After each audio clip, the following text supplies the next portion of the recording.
Good evening, everyone. Just want to have a look inside this bath toy that my daughter has, and it's needed the batteries changed for a while. I might actually have taken the batteries out of this, I can't remember. But I have promised to change them for her, and I thought in the process we could have a look inside this. So what this does is that there's a motor in here, and there's an inlet screen, and it pumps the water up, and it comes out of the top here. So it lets kids play with a faucet in the bath without wasting water. This is a switch which turns it on and off. It is it appears to be not a click on, click off switch. So there's got to be a microcontroller in here. And the one thing that's interesting about this is the batteries last ages in it. Months and months. Even when it's used to played with fairly regularly, which I'm fairly impressed by. And I just use regular nickel metal hydrides in this thing. So this is, as I said, just a look inside video. Sorry, I was just looking up to see what my framing was like. Not too bad. So let's open the battery box. Oh, and it has batteries in it. So those will have to go in the charger. That goes out of the way. And you can see there's a rubber seal, which seems to have worked all right. On the outside, you can see where we have some lime buildup. It's kind of yucky along the outside of it. Well, we'll clean this up a little bit more before it goes back together. So let's have a look at the top section here. Will this screwdriver fit? No. I do note that these screws are captive, which is nice, and they're going into brass inserts on it, that's pretty good. Okay, I may have to get another screwdriver for that because this one's a little too small. This one won't fit. And let's see what I've got.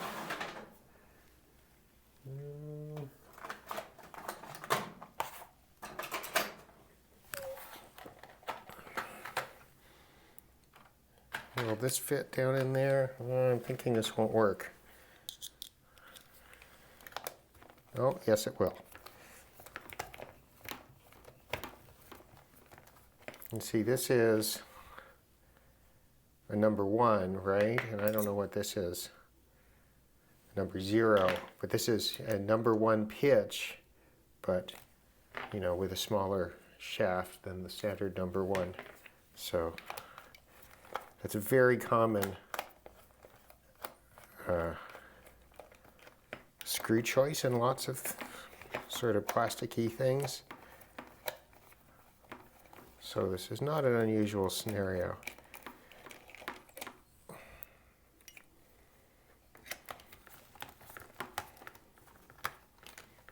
Now, so if you look at it here, you can see that it's marked as number 1, and that's marked as number 0, and then you get double aught and triple aught.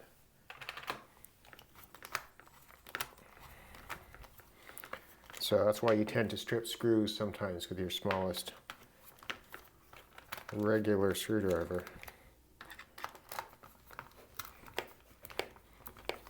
Quite a lot of lime scale in here, but the screws aren't rusted, which is good news. This just seems to be coming apart. So what have we got?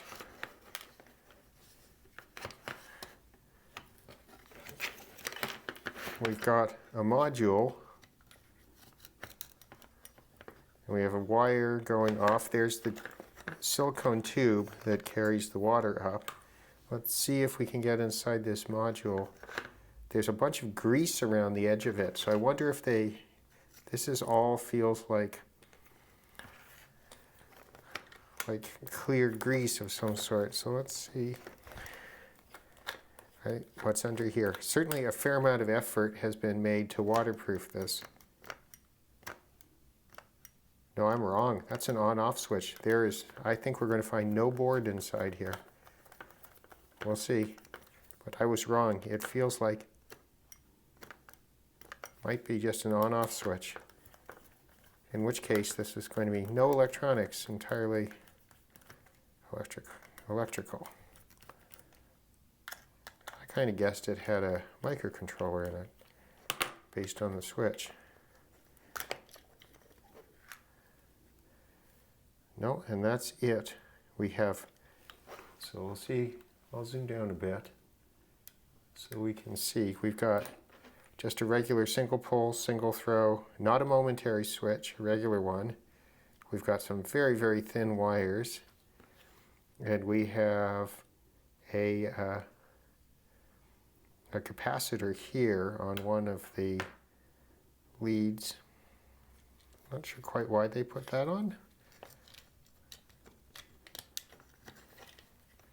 And they've used, there's another silicone seal, and they've gooped the whole thing with grease to try to keep the water out of it. And it has worked. We'll put this back together.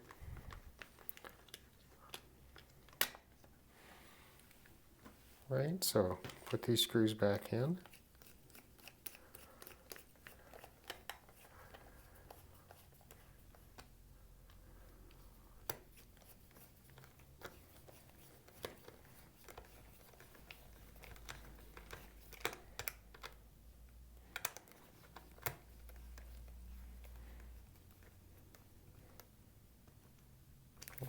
There's a little silicone seal over that, and try to keep water from coming in there.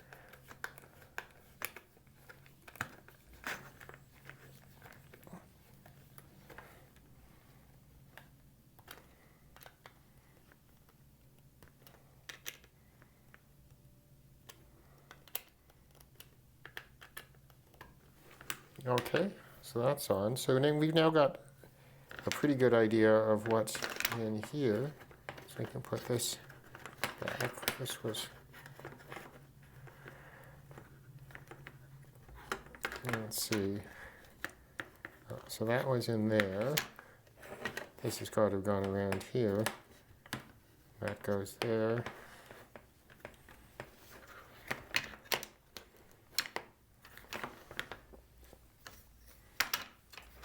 Let's just make sure we've got this.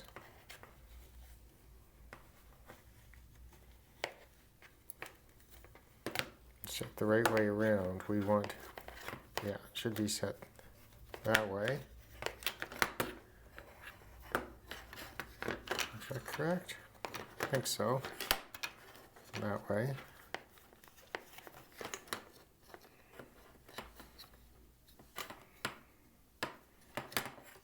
And this goes this way. Because we want the spout facing the correct direction.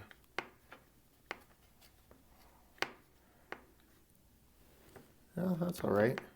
Then we just got to be careful when this goes on not to get first to get the eyes the right way up, and not to get the silicone tubing caught. I'll zoom out so you can see what I'm doing here. Sorry if I didn't do that well before. And so there, now we've got it over. This is facing the correct way, that's facing the correct way. We'll just put these screws in, like that. So the decision was made not to try to waterproof the outside at all, and just waterproof the electronics. And it does, well, electronics. The switch, I guess, in the battery compartment.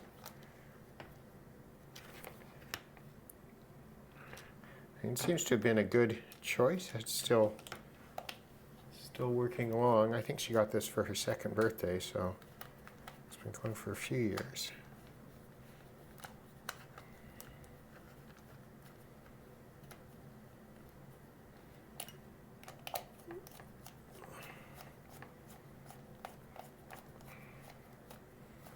So I was incorrect. There is no microcontroller in it.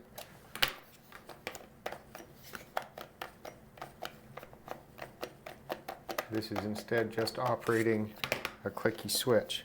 So let's have a look at this down here. This is the motor end. Now the instructions are printed on the inside of the battery compartment.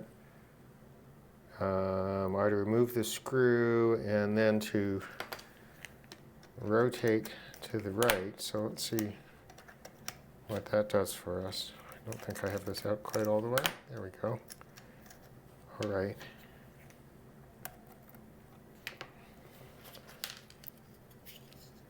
And then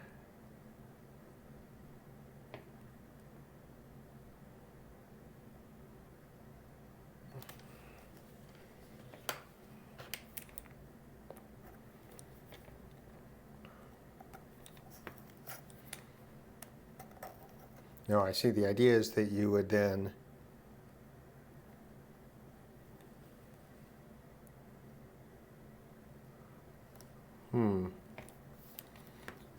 well, there's the little pump, right? It's not entirely clear to me what they want you to do in that. Maybe that will be clear to you. First, the design's actually different than what they show here. The screw is at the bottom on mine.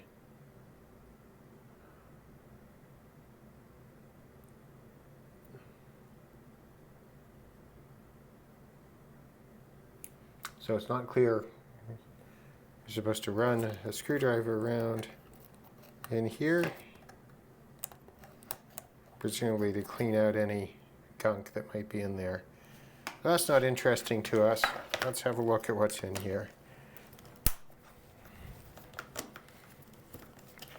I do note that there's a drainage hole at the bottom to allow water to drain out when it's not being used. That's probably good design.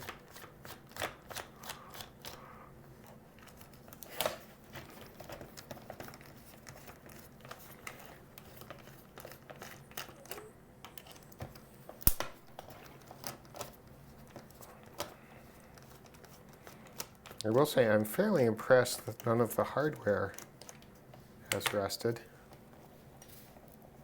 You know what? We're not going to get in here.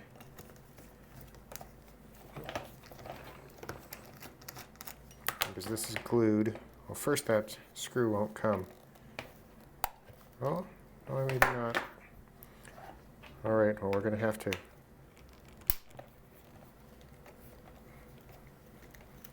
get by with this screwdriver.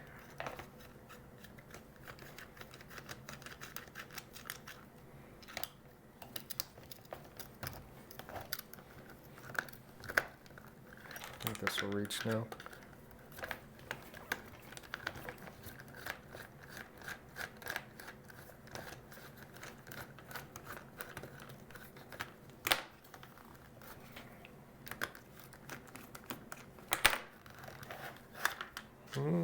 There we have it all.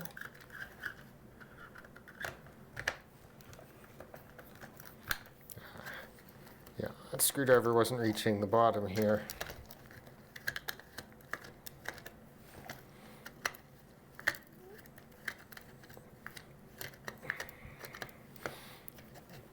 Many, many years ago, I worked at an aquaculture research facility at a fisheries research center.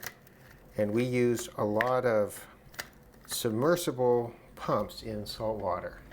So submersible 120 volt pumps in salt water. And generally they held up pretty well. But generally your first assumption that something was going wrong was when you stuck your hands in the water and felt a tingle. And that tingle would be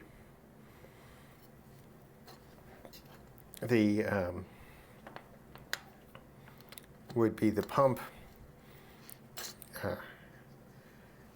Essentially, the gland where the wire goes in would fail, or the sealing between the shaft and the pump and and the rotor, where the rotor attached to the pump head would fail, and you would end up with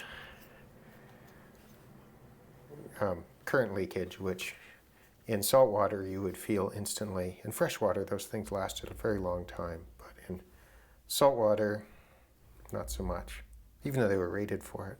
So I'm not going to try to take the motor apart anymore. You can see what goes in there. I'm sure that all there is in here is a standard brush DC motor. I think the capacitor is probably, I would guess, limiting the peak current draw slightly, because I imagine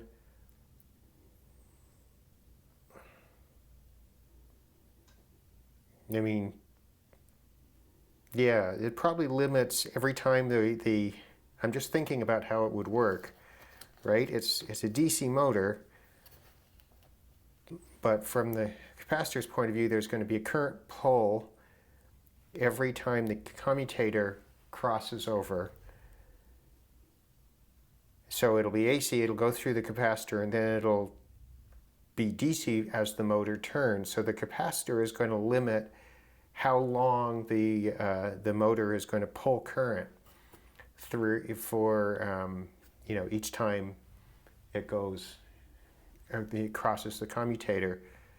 So I think the capacitor is the key to why the batteries last so long, because it, at least when the batteries are new, it's going to prevent the motor from overspeeding and limit its speed. Anyway, that's just a guess. I don't really know. If someone does know, they could certainly leave their thoughts in the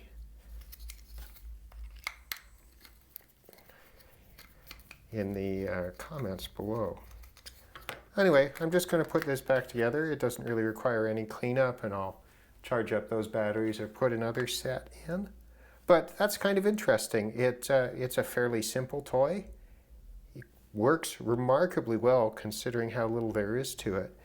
And does it without any electronics whatsoever? Well, I don't think we can count a capacitor as electronics.